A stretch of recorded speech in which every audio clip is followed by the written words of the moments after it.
Hello students, तो class 10th में periodic classification of elements लेते हैं question number 4 which is I think given on page number 85। तो NCERT में page number 85 पे क्वेश्चन नंबर 4। अच्छा, इस चैनल के बारे में मैं आपको बताना चाहता हूं, जो बच्चे नए आए हैं, अभी आपको वीडियो अगर मिला है तो बच्चों कमेंट सेक्शन चेक करिए। आप कमेंट सेक्शन में पिन कमेंट होगा। पिन कमेंट क्या होता है? जो कमेंट सबसे ऊपर आ रहा है उसको पिन कमेंट बोलते हैं, ठीक है।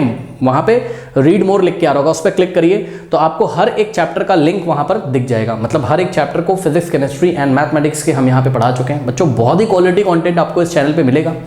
साथ में सीबीएसई ने एनसीईआरटी के साथ साथ आपकी प्रैक्टिस के लिए एक एनसीईआरटी एग्जाम्पलर नाम की बुक लगा के रखी, शायद आपको ना पता हो। तो एनसीईआरटी एग्जाम्पलर भी बहुत ही इंपॉर्टेंट टूल है आपके कॉन्सेप्ट को क्लियर करने के लिए।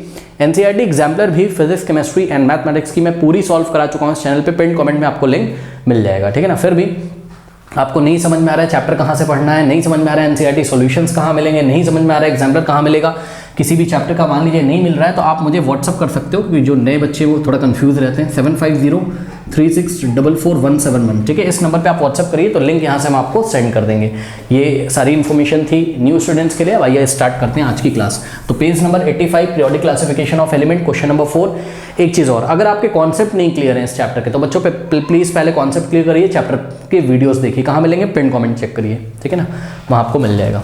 तो आइए स्टार्ट करते हैं। क्वेश्चन नंबर 4 कह रहा है what do you think why do you think the noble gases are place in a separate group. देखो बच्चों, मॉडर्न पीरियोडिक टेबल हम लोगों ने पढ़ रखी है, मॉडर्न पीरियोडिक टेबल, ठीक है ना। मॉडर्न पीरियोडिक टेबल में ग्रुप नंबर 18 अगर आप देखेंगे, ठीक है ना, जिसको हमने याद किया था हीना, नीना और करीना। फिर का को लिख के हम लोग साइड में काट देते थे, हीना, नीना और करीना का, जेरोक्स, रंगीन, ठीक है ना। तो ये नोबल गैसेस हैं आपकी, जिसको ग्रुप नंबर 18 में रखा गया है। Helium, neon, organ, krypton, xenon, radon. देखो हीना, नीना और करीना, हीना, नीना और करीना, का को लिख के साइड में काट देंगे, जेरोक्स, रंगीन। हीना मतलब हीलियम, नीना मतलब नियॉन, और मतलब AR मतलब ऑर्गन, करीना मीन्स क्रिप्टॉन, ठीक है। एक्सी का मतलब जेनॉन, RN मतलब रेडॉन, ठीक है ना। जेरोक्स मीन्स एक्सी, एक्सी मतलब जेनॉन, रेडॉन। तो बहरहाल ये नोबल गैसेस होती थी, याद करिए। यहाँ पर आपको 3 ही गैसेस के बारे में पढ़ना था। हीलियम का एटॉमिक नंबर 2 होता है, नियॉन का एटॉमिक नंबर 10 होता है और ऑर्गन का होता है 18, ठीक है। और क्रिप्टॉन और जेनॉन, ठीक है, इसके बारे में हम चर्चा नहीं करेंगे बिकॉज एटॉमिक नंबर 20 तक ही हमको क्लास 10th में कराया गया है। अब देखो जरा ध्यान से बच्चों, हीलियम का जो इलेक्ट्रॉनिक कन्फिगरेशन होता है 2 होता है, ठीक है। नियॉन का होता है 2,8, ठीक है ना, और ऑर्गन का होता था 2,8,8। याद करिए, ऑर्गन का एटॉमिक नंबर 18 है, तो 18 का इलेक्ट्रॉनिक कन्फिगरेशन 2,8,8। तो ध्यान से बच्चों चेक करो जरा, ये देखो ये K शेल हो गई, यहाँ L शेल और ये M शेल, ठीक है। हीलियम के K शेल में 2 इलेक्ट्रॉन्स, नियॉन के K शेल में 2 इलेक्ट्रॉन्स, L शेल में 8 इलेक्ट्रॉन्स, ऑर्गन के K शेल में 2 इलेक्ट्रॉन्स, L शेल में 8 इलेक्ट्रॉन्स और M शेल में 8 इलेक्ट्रॉन्स। जरा ध्यान से चेक करिए, हमने क्लास में पढ़ा हुआ है किसी भी एलिमेंट का एटम स्टेबल होता है अगर उसका ड्यूप्लेट कंप्लीट होता है या उसका ऑक्टेट कंप्लीट होता है, ठीक है ना। तो ड्यूप्लेट कंप्लीट होने का क्या मतलब है? ड्यूप्लेट कंप्लीट तो एक ही का ही होता है, वो कौन होता है? हाइड्रोजन, या तो सॉरी, ड्यूप्लेट केवल एक ही नोबल गैस का कंप्लीट होता है, वो कौन है? हीलियम। और दूसरा एलिमेंट आपका हाइड्रोजन, जिसका ड्यूप्लेट कंप्लीट करने की वो कोशिश करता है, ठीक है ना। तो ध्यान से चेक करिए, अगर हीलियम के पास एक ही शेल है, K शेल, और उसमें अगर 2 इलेक्ट्रॉन कंप्लीट है तो हीलियम स्टेबल है। हीलियम का जब ड्यूप्लेट कंप्लीट होता है तो वो स्टेबल होता है, ठीक है ना। चेक करो, ये स्टेबल है। और बाकी सारे जो एलिमेंट्स हैं या जो भी नोबल गैसेस हैं, अगर उनका ऑक्टेट कंप्लीट हो जाता है तो वो स्टेबल मानी जाती हैं। तो ध्यान से चेक करो, नियॉन का ऑक्टेट कंप्लीट है, चेक करो, L शेल में 8 इलेक्ट्रॉन्स हैं, ऑर्गन के भी आउटर मोस्ट M शेल में 8 इलेक्ट्रॉन्स है। तो नियॉन और ऑर्गन का ऑक्टेट कंप्लीट है, हीलियम का ड्यूप्लेट कंप्लीट है। इस तरीके से अगर आप ध्यान से चेक करें तो हीलियम, नियॉन, ऑर्गन जो कि नोबल गैसेस आपको दिख रही हैं, ये कभी भी केमिकल रिएक्शन किसी से करेंगी ही नहीं, सही है ना। क्यों नहीं करेंगी सर केमिकल रिएक्शन? सोचो, कोई एलिमेंट का एटम क्यों केमिकल रिएक्शन करता है? अपना ऑक्टेट या तो ड्यूप्लेट कंप्लीट करने के लिए। केमिकल रिएक्शन में क्या होता है बताओ? इलेक्ट्रॉन का आदान प्रदान होता है, यानी कि कोई एलिमेंट का एटम या तो इलेक्ट्रॉन देता है या तो इलेक्ट्रॉन लेता है और या तो इलेक्ट्रॉन शेयर करता है। क्या करने के लिए? स्टेबिलिटी गेन करने के लिए। स्टेबिलिटी कब आती है एटम के पास? जब उसका ड्यूप्लेट कंप्लीट हो या ऑक्टेट कंप्लीट हो। अब ध्यान से चेक करिए, नोबल गैसेस का तो ड्यूप्लेट और ऑक्टेट पहले से ही कंप्लीट है, तो नोबल गैसेस कभी भी किसी भी दूसरे एलिमेंट से केमिकल रिएक्शन नहीं शो करेंगी। क्यों? क्योंकि ना तो ये किसी को इलेक्ट्रॉन देंगी, ना तो किसी से इलेक्ट्रॉन लेंगी, ना तो किसी के साथ इलेक्ट्रॉन शेयर करेंगी, ठीक है। तो आप देख रहे हो कि जब नोबल गैसेस का बिल्कुल कैरेक्टरिस्टिक ही अलग है, इनकी विशेषता ही अलग है कि ये किसी से रिएक्ट नहीं करना चाहते हैं, तो इनको एक सेपरेट ग्रुप में रखना ही वाजिब होगा, ठीक है ना। यही क्वेश्चन इन्होंने हमसे पूछा था, why do you think the noble gases are placed in a separate group? तो reason is what? They are unreactive, ठीक है, इनर्ट भी बोल सकते हो आप इसको या अनरिएक्टिव। ये इनर्ट गैसेस होती हैं या अनरिएक्टिव एलिमेंट्स हैं आप बोल सकते हो, ठीक है ना। इसलिए इनको सेपरेटली रखना बिल्कुल जायज़ है, ठीक है ना। क्यों, रीजन बता दीजिएगा। क्योंकि इन गैसेस का आउटर मोस्ट शेल कंप्लीट रहता है, चाहे ड्यूप्लेट के फॉर्म में कंप्लीट हो चाहे ऑक्टेट के फॉर्म में कंप्लीट हो। कोई डाउट है बताइए। अब देखिए आंसर कैसे लिखना है एग्जाम में। The noble gases are placed in separate group because they are chemically very inert. ध्यान दें students, they are chemically very inert और अनरिएक्टिव। ये केमिकली बहुत ही इनर्ट, इनर्ट का मतलब होता है अक्रिय, अक्रिय, अक्रिय मतलब जो क्रिया ना करें, क्रिया ना करने का मतलब है जो केमिकल रिएक्शन ना करें, अनरिएक्टिव जो रिएक्ट ना करें। रीजन क्या है, having completely filled outermost shell, okay. और एक चीज़ आप और लिख सकते हो कि also they show different also they show different properties than other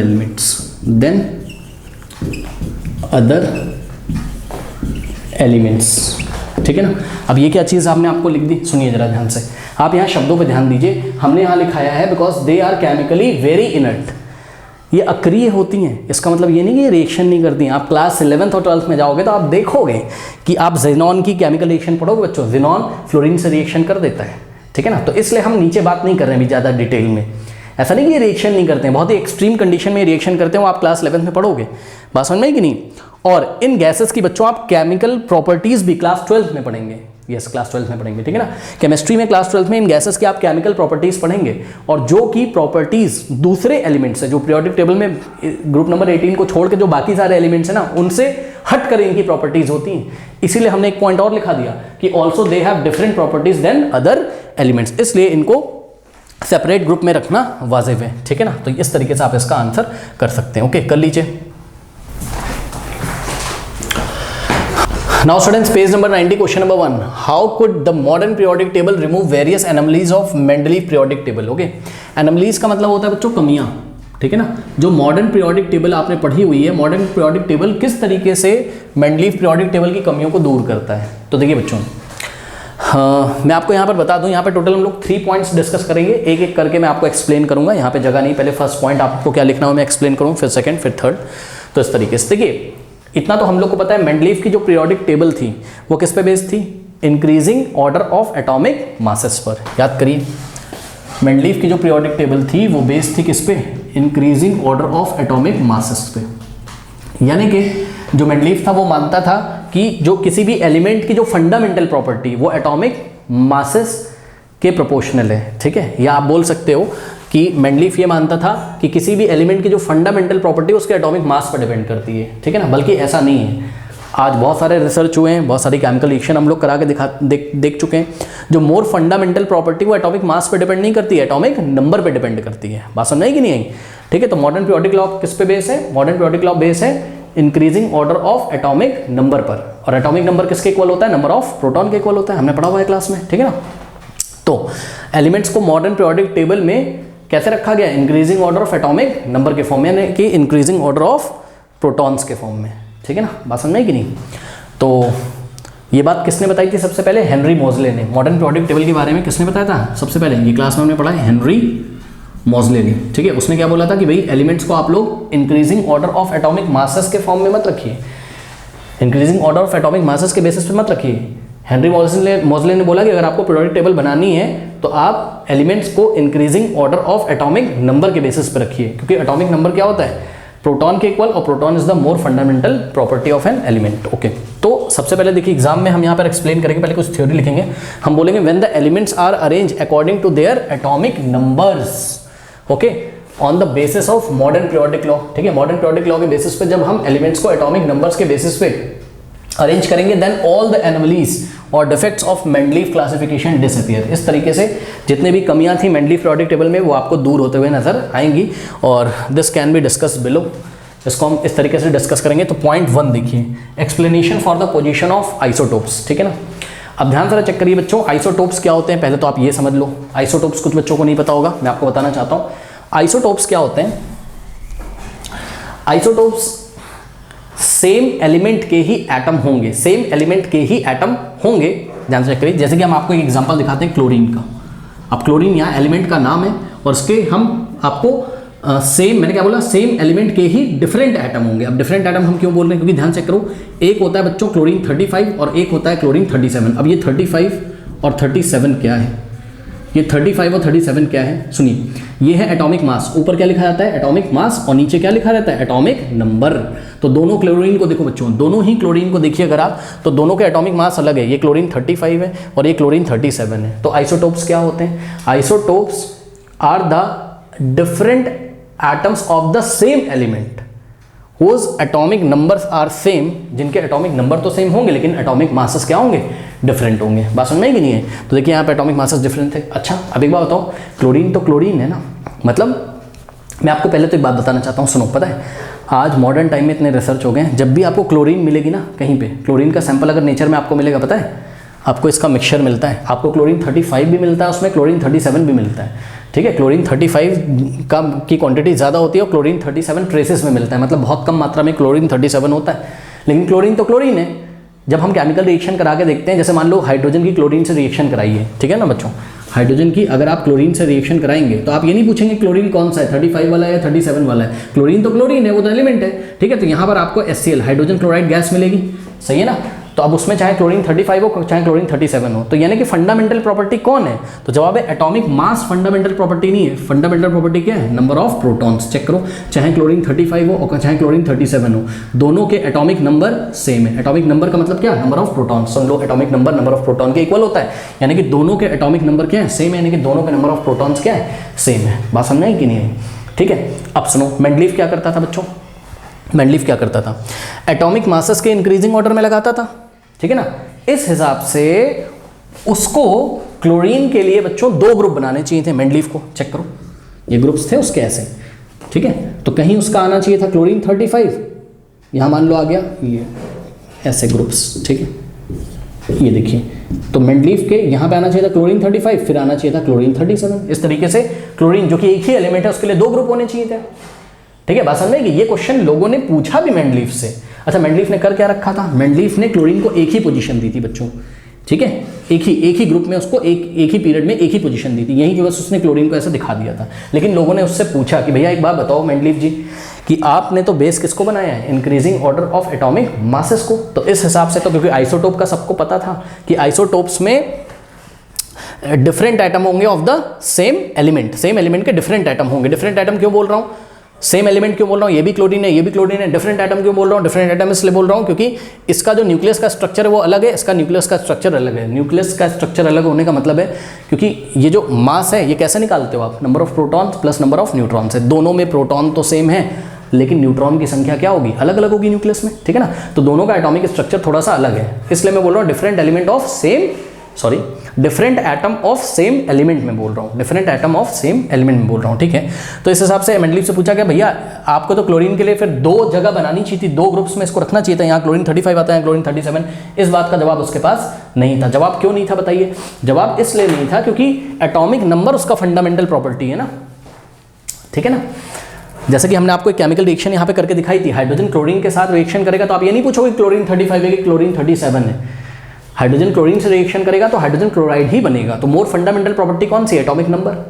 अब मॉडर्न पीरियोडिक टेबल में आ जाइए जरा, ठीक है। तो जो मेंडलीव था वो आइसोटोप्स की पोजीशन को नहीं बता पाया क्योंकि आइसोटोप्स में एटॉमिक नंबर सेम होता है और मास नंबर डिफरेंट होते हैं। इस तरीके से एक ही एलिमेंट की अलग अलग पोजीशन होनी चाहिए थी अगर उसको increasing order of atomic mass में रखना चाहिए था। तो जिसका एटॉमिक मास कम था उसको पहले रखना चाहिए था, जैसे कि क्लोरीन 35 को पहले रखता, और जिसका एटॉमिक मास ज्यादा उसको बाद में रखता, क्लोरीन 37, क्योंकि 35 के बाद ही तो कहीं ना कहीं इंक्रीजिंग ऑर्डर में रखेंगे तो 37 आएगा, ठीक है। लेकिन मॉडर्न पीरियोडिक टेबल में क्या है, मॉडर्न पीरियोडिक टेबल में अगर आप ध्यान से चेक करेंगे, मॉडर्न पीरियोडिक टेबल किस हिसाब से बनाया गया है, increasing order of atomic number के हिसाब से बनाया गया है। अब एक बात बताओ बच्चों, जब आप एटॉमिक नंबर पे फोकस करोगे तो इसका भी 17 है, इसका भी 17 है। सुनो, 17 से बड़ा थोड़ी ना आता है, होता है 17 तो 17 के इक्वल होता है, यानी कि अब क्लोरीन को केवल एक ही पोजीशन दी जाएगी, है ना।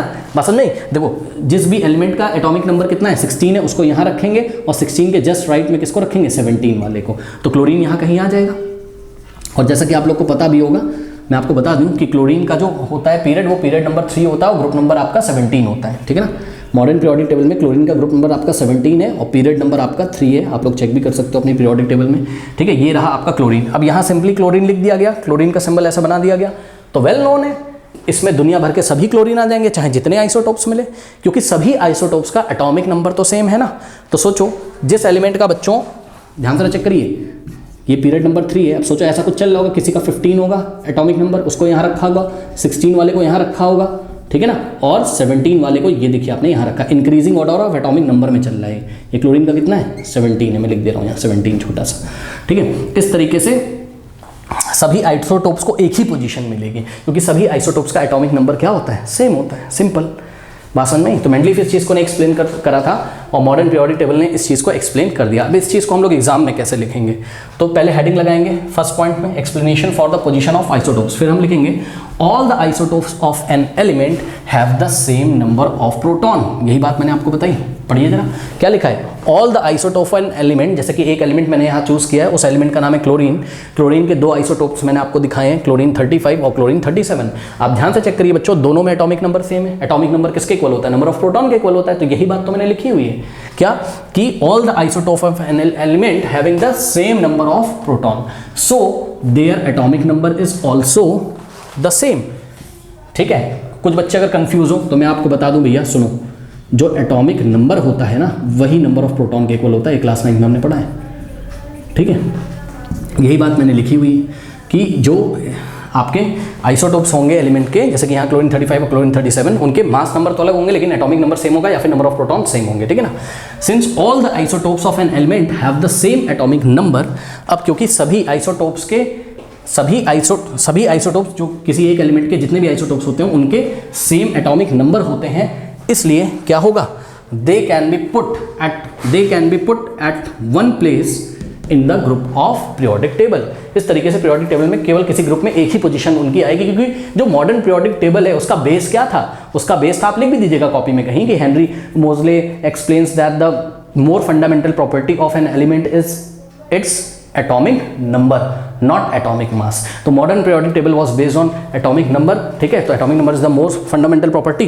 तो एटॉमिक नंबर के हिसाब से इस क्लोरीन के चाहे जितने भी आइसोटोप्स हो सबके एटॉमिक नंबर तो सेम है, तो उनको एक ही पोजीशन मिलनी चाहिए। ओके, आइए डिस्कस करते हैं, लेकिन इससे पहले यहाँ पे देख लीजिए एग्जांपल हमने दिया हुआ, इसको पढ़ लो। कह रहा है both the isotopes of chlorine 35 and chlorine 37 have the same atomic number 17। दोनों का ही एटॉमिक नंबर 17 है। So both of them can be put at one place in the same group of the periodic table. Group number 17 में आता है chlorine और period number 3 में। आइए discuss करते हैं पॉइंट नंबर 2।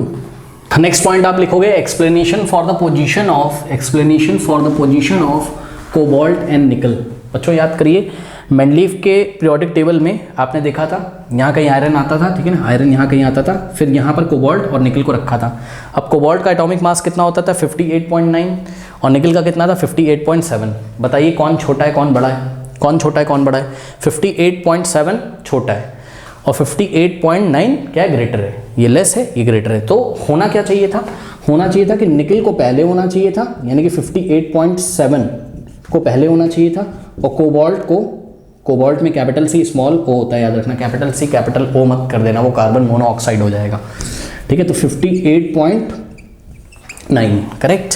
तो ध्यान से चेक करो बच्चों, ये पैटर्न होना चाहिए था, लेकिन था कैसा, ऐसा। ये क्या है, increasing order of atomic mass, क्योंकि बेस क्या बनाया था उसने, increasing order of atomic mass. तो इस हिसाब से होना चाहिए था। लोगों ने पूछा कि भाई निकल और कोबाल्ट को तो तुमने increasing order of atomic mass के फॉर्म में नहीं रखा, increasing order of atomic masses के फॉर्म में ऐसा क्यों नहीं रखा, तो उसके पास जवाब नहीं था। लेकिन अगर आप मॉडर्न पीरियोडिक टेबल में आएंगे तो मॉडर्न पीरियोडिक टेबल कैसे बनी, on the basis of increasing order of atomic number.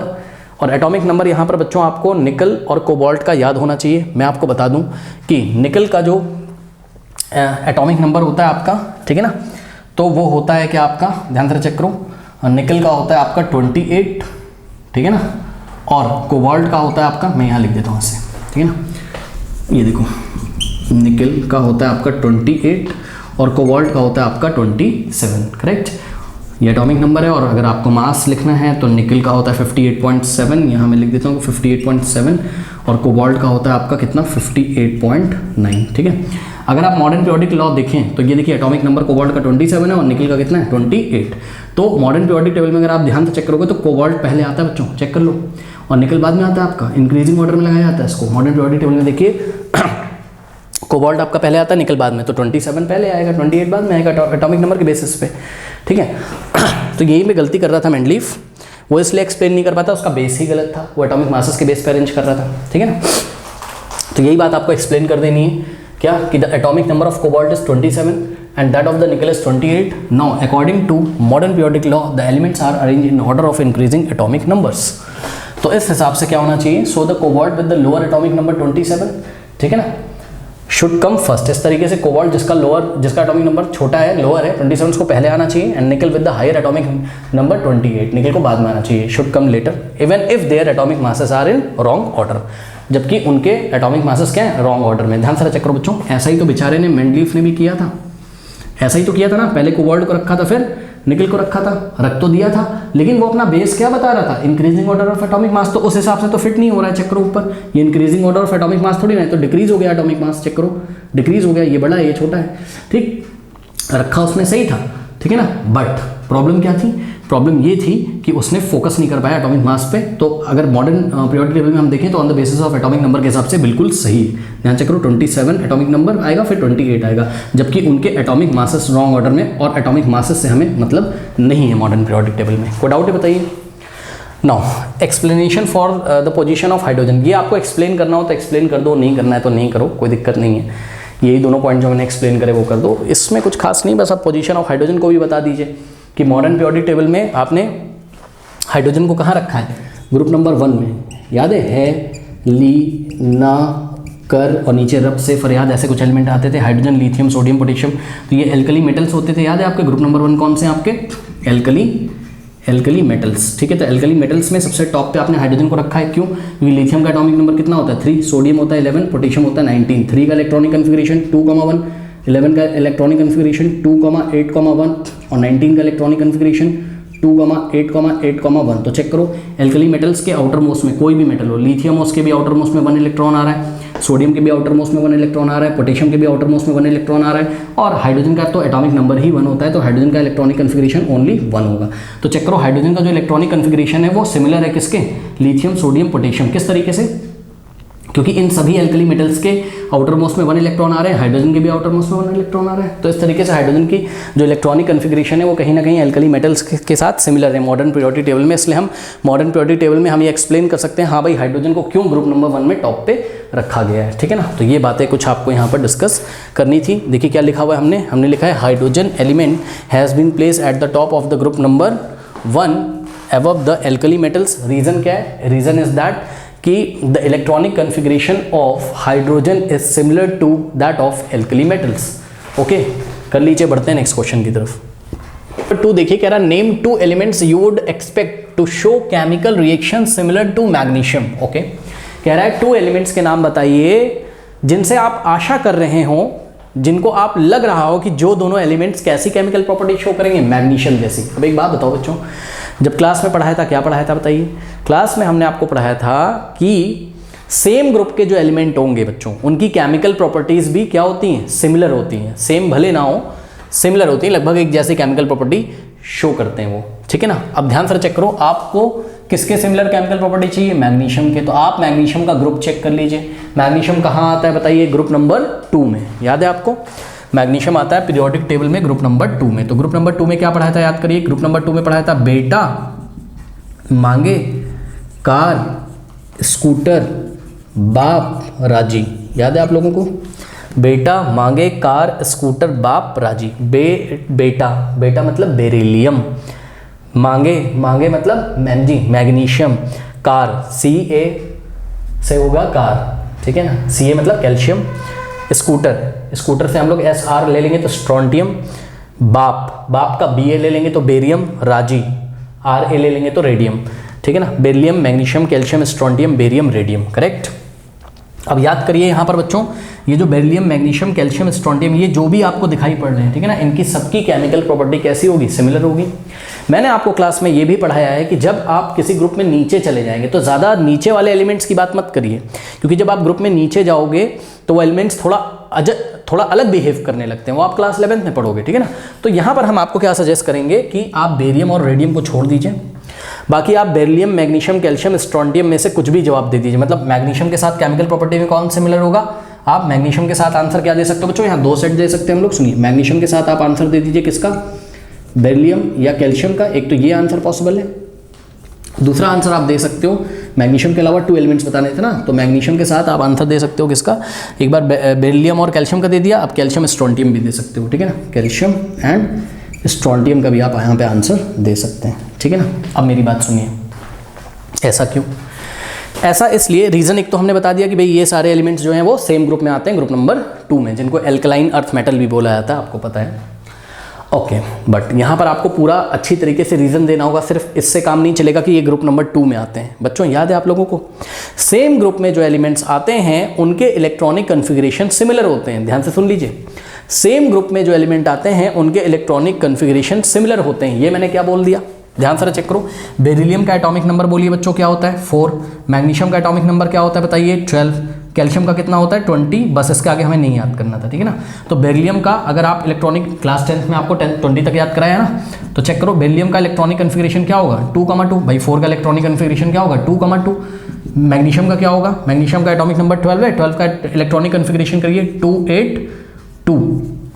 Calcium का करिए 20 का तो बहुत स्पेशली पढ़ाया हुआ है क्लास में, 20 का इलेक्ट्रॉनिक कन्फिगरेशन कैसे करते हैं 2,8,8,2। सही से चेक करो 2,8,8,2, 8 + 2 10, 10 + 8 18, 18 + 2 20। अब ध्यान से चेक करो बच्चों, बेरिलियम में आउटर मोस्ट में कितने इलेक्ट्रॉन आ रहे हैं 2, ठीक है। सुन लो, आउटर मोस्ट शेल में जो इलेक्ट्रॉन आते हैं उनको हम वैलेंस इलेक्ट्रॉन बोलते हैं। क्या बोलते हैं, वैलेंस इलेक्ट्रॉन। तो वैलेंस इलेक्ट्रॉन क्या होता है, किसी भी एलिमेंट के एटम में आपको आउटर मोस्ट शेल में जो इलेक्ट्रॉन दिखे उनको वैलेंस इलेक्ट्रॉन बोलते हैं। और जब कोई केमिकल रिएक्शन होती है ना, तो वैलेंस इलेक्ट्रॉन ही केमिकल रिएक्शन में पार्टिसिपेट करते हैं। सुन लीजिए, केमिकल रिएक्शन होती ही क्यों है, तो जवाब है केमिकल रिएक्शन इसलिए होती है क्योंकि कोई भी एटम स्टेबिलिटी गेन करना चाहता है, या तो अपना ऑक्टेट कंप्लीट करेगा या तो अपना ड्यूप्लेट कंप्लीट करेगा, ठीक है ना। मतलब वो अपनी आउटर मोस्ट शेल में या तो 2 इलेक्ट्रॉन रखना चाहता है या तो वो 8 इलेक्ट्रॉन रखना चाहता है, ठीक है ना। तभी तो वो नोबल गैस जैसा बनेगा ना, ऑक्टेट या ड्यूप्लेट कंप्लीट करेगा तभी तो स्टेबल होगा। तो ध्यान से चेक करो, यहाँ बेरिलियम के आउटर मोस्ट में 2 इलेक्ट्रॉन है, मैग्नीशियम के आउटर मोस्ट में 2 इलेक्ट्रॉन है, कैल्शियम के भी आउटर मोस्ट में 2 इलेक्ट्रॉन है, और मैं आपको बता दूं कि स्ट्रोंडियम के भी आउटर मोस्ट में 2 इलेक्ट्रॉन होंगे। उसका इलेक्ट्रॉनिक कन्फिगरेशन आपको एसपीडीएफ से कराएंगे क्लास 11th में, तो वो नहीं करना, लेकिन आप ध्यान से चेक करिए स्ट्रोंडियम के आउटर मोस्ट में कितने इलेक्ट्रॉन होंगे 2 होंगे। तो ये सभी एलिमेंट हैं जो ये क्या चाहते हैं बताओ, ये चाहते हैं कि अपना 2 इलेक्ट्रॉन किसी को दे दें और अपना ऑक्टेट कंप्लीट या ड्यूप्लेट कंप्लीट कर लें। चेक कर लो बच्चों, बेरिलियम के आउटर मोस्ट में 2 इलेक्ट्रॉन है, ये 2 इलेक्ट्रॉन किसी को दे देगा और इसका ड्यूप्लेट कंप्लीट हो जाएगा। चेक करो ना, बेरिलियम का ड्यूप्लेट कंप्लीट करना चाहेगा, क्यों, क्योंकि बेरिलियम के यहां पर देखिए के शेल में कितने इलेक्ट्रॉन है 2 और एल शेल में कितने इलेक्ट्रॉन है 2, तो एल शेल के 2 इलेक्ट्रॉन दे देगा किसी को और अपना ड्यूप्लेट कंप्लीट कर लेगा। क्योंकि आप लोग को पता है अगर किसी एलिमेंट के एटम के पास के शेल हो तो के शेल में 2 इलेक्ट्रॉन्स स्टेबल माने जाते हैं, ठीक है ना। के शेल में मैक्सिमम 2 ही तो इलेक्ट्रॉन आते हैं, तो के शेल में अगर 2 इलेक्ट्रॉन हो तो स्टेबिलिटी की तरफ वो स्टेबल माना जाएगा। अब मैग्नीशियम को चेक करो, मैग्नीशियम आउटर मोस्ट में 2 इलेक्ट्रॉन अगर किसी को दे दे तो उसका ऑक्टेट कंप्लीट हो जाएगा। कैल्शियम भी अगर आउटर मोस्ट के 2 इलेक्ट्रॉन किसी को दे दे तो उसका ऑक्टेट कंप्लीट हो जाएगा। एक्चुअल में होता ही है ये। आइए जरा हम आपको दिखाएं यहाँ पर क्या कि बच्चों देखिए ध्यान से चेक करिए कि यहाँ पर अगर हम बेरिलियम की बात करें तो बेरिलियम अगर अपने 2 इलेक्ट्रॉन दे देगा किसी को, चेक करो ये बेरिलियम ने अपने 2 इलेक्ट्रॉन दे दिए। बच्चों ध्यान सुनो, कोई एटम जितने इलेक्ट्रॉन दे देता है उतना ही तो उस पर पॉजिटिव चार्ज आ जाता है, यानी कि बेरिलियम पे क्या हो जाएगा 2 पॉजिटिव, ठीक। अब ये इलेक्ट्रॉन दिए किसको इसने, अरे ऑक्सीजन को देगा। चेक करो ऑक्सीजन का एटॉमिक नंबर क्या होता है, ठीक है, देगा तो वैसे किसी को भी दे सकता है। मैं एक एग्जांपल आपको समझाने की कोशिश कर रहा हूँ। एक्चुअल में मैं बेरिलियम, मैग्नीशियम, कैल्शियम, स्ट्रोंटियम के ऑक्साइड आपको बना के दिखा रहा हूँ और मैं आपको ये दिखाना चाहता हूँ कि सभी के सभी एलिमेंट सेम टाइप के ऑक्साइड बनाते हैं, यानी कि सभी के सभी एलिमेंट ऑक्सीजन से रिएक्शन करके सेम टाइप के ऑक्साइड बनाएंगे। आइए दिखाते हैं आपको कैसे। देखिए ऑक्सीजन का एटॉमिक नंबर 8 होता है, 8 का इलेक्ट्रॉनिक कन्फिगरेशन करिए 2,6, तो ऑक्सीजन का ऑक्टेट नहीं कंप्लीट है। चेक करो ऑक्सीजन के आउटर मोस्ट में 6 इलेक्ट्रॉन है, तो इसको तो 2 इलेक्ट्रॉन चाहिए, तो यही तो करता है ये ऑक्सीजन। क्या करेगा, बेरिलियम ने जो 2 इलेक्ट्रॉन दिए हैं, ये बेरिलियम ने ये 2 इलेक्ट्रॉन ले लेगा, और अगर ऑक्सीजन 2 इलेक्ट्रॉन जो लेता है उस पर आता है माइनस, जो देता है उस पर आता है पॉजिटिव।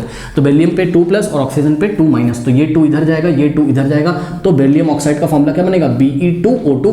2 से 2 हटा दिया हमने क्योंकि सेम नंबर्स को हम नहीं लिखते हैं। तो what is the formula of beryllium oxide, BeO, correct. अब आइए हम आपको दिखाते हैं मैग्नीशियम ऑक्साइड का फॉर्मूला। यहाँ पे देखिए जरा, मैग्नीशियम के आउटर मोस्ट में कितने इलेक्ट्रॉन्स हैं स्टूडेंट्स 2 इलेक्ट्रॉन निकाल देगा तो इसका ऑक्टेट कंप्लीट हो जाएगा। तो 2 इलेक्ट्रॉन जब मैग्नीशियम निकाल देगा तो Mg पे आ जाएगा 2+ और ऑक्सीजन पे आ जाएगा 2-, क्योंकि ऑक्सीजन के आउटर मोस्ट में 6 थे, वो 2 इलेक्ट्रॉन लेना चाहता था। तो होता एक्चुअल में ये, जब मैग्नीशियम का एटम ऑक्सीजन के एटम के कॉन्टैक्ट में आता है तो भैया मैग्नीशियम बोलता है हम तुमको अपने 2 इलेक्ट्रॉन दे रहे हैं, ऑक्सीजन बोलता है हम तुमसे लेंगे। इस तरीके से मैग्नीशियम का ऑक्टेट कंप्लीट और ऑक्सीजन का ऑक्टेट कंप्लीट। और ध्यान चेक करिए दोनों रिएक्शन कर लेते हैं। केमिकल रिएक्शन में यही तो होता है, इलेक्ट्रॉन का आदान प्रदान होता है, ठीक है ना, या तो शेयर किए जाते हैं या तो कोई गेन करता है, कोई लॉस करता है, यही सब चीज़ें होती हैं। तो यहाँ पे 2 इधर आएगा, 2 इधर, 2 से 2 हटा देंगे, मैग्नीशियम ऑक्साइड बन गया। ठीक इसी तरीके से अगर आप कैल्शियम की स्थिति देखें तो कैल्शियम के आउटर मोस्ट में भी 2 इलेक्ट्रॉन है, 2 इलेक्ट्रॉन किसी को दे देगा, किसको दे देगा, ऑक्सीजन को, तो कैल्शियम पे 2 प्लस आ जाएगा, ऑक्सीजन पे 2 माइनस, 2 इधर जाएगा, 2 इधर, तो कैल्शियम ऑक्साइड का फॉर्मूला क्या हो जाएगा, CaO। ठीक इसी तरीके से स्ट्रोंटियम ऑक्साइड का फॉर्मूला क्या हो जाएगा, चेक करो, स्ट्रोंटियम पे होगा 2 प्लस और O पे आएगा 2 माइनस, 2 इधर जाएगा, 2 इधर, क्योंकि स्ट्रोंटियम के भी आउटर मोस्ट में 2 इलेक्ट्रॉन होंगे, तो किसी को दे देगा, किसको देगा, ऑक्सीजन को। यहाँ स्ट्रोंटियम ऑक्साइड। अब चेक करो बेरिलियम ऑक्साइड, जिस तरीके से बेरिलियम अपना ऑक्साइड बनाता है उसी तरीके से स्ट्रोंटियम अपना ऑक्साइड बनाता है, उसी तरीके से मैग्नीशियम अपना ऑक्साइड बनाता है, उसी तरीके से कैल्शियम अपना ऑक्साइड बनाता है। तो सेम ग्रुप के एलिमेंट हैं, इसलिए इनका जो इलेक्ट्रॉनिक कन्फिगरेशन है वो सिमिलर है। अगर इनका इलेक्ट्रॉनिक कन्फिगरेशन सिमिलर है मतलब इसके आउटर मोस्ट में आपको सेम टाइप के इलेक्ट्रॉन्स दिखाई पड़ेंगे, यानी कि यहाँ पे वैलेंस इलेक्ट्रॉन सेम होंगे, वैलेंस इलेक्ट्रॉन आपको 2 दिखाई पड़ रहे हैं, इसलिए सभी के सभी की जो केमिकल रिएक्शंस होंगी, क्योंकि केमिकल रिएक्शन किस पे डिपेंड करती है बताइए, नंबर ऑफ वैलेंस इलेक्ट्रॉन पर। केमिकल रिएक्शन किस पे डिपेंड करती है, नंबर ऑफ वैलेंस इलेक्ट्रॉन पे। तो सभी के अगर वैलेंस इलेक्ट्रॉन यानी कि आउटर मोस्ट शेल में इलेक्ट्रॉन सेम है तो सभी की केमिकल प्रॉपर्टीज भी क्या होंगी, सेम होंगी। ठीक है, तो यहाँ पर आंसर जो मैंने लिखा हुआ है वो मैंने लिखा हुआ है। अच्छा एक चीज़ और देखिए, जो मैंने आपको यहाँ पर बात बता दी ना कि ज़रूरी नहीं कि ऐसा ही हो, सभी ऐसे ही ऑक्साइड बनाते हो, वैसे तो बनाते हैं, सुन लो। इसलिए मैंने हाइड्रोक्साइड के साथ रिएक्शन, इसलिए मैंने इनके हाइड्रोक्साइड नहीं बनाए, मतलब वाटर के साथ रिएक्शन करता तो हाइड्रोक्साइड बना के मैं आपको दिखा देता। कुछ हाइड्रोक्साइड स्टेबल होते हैं, कुछ अनस्टेबल, तो वो क्लास 11th में पढ़ेंगे।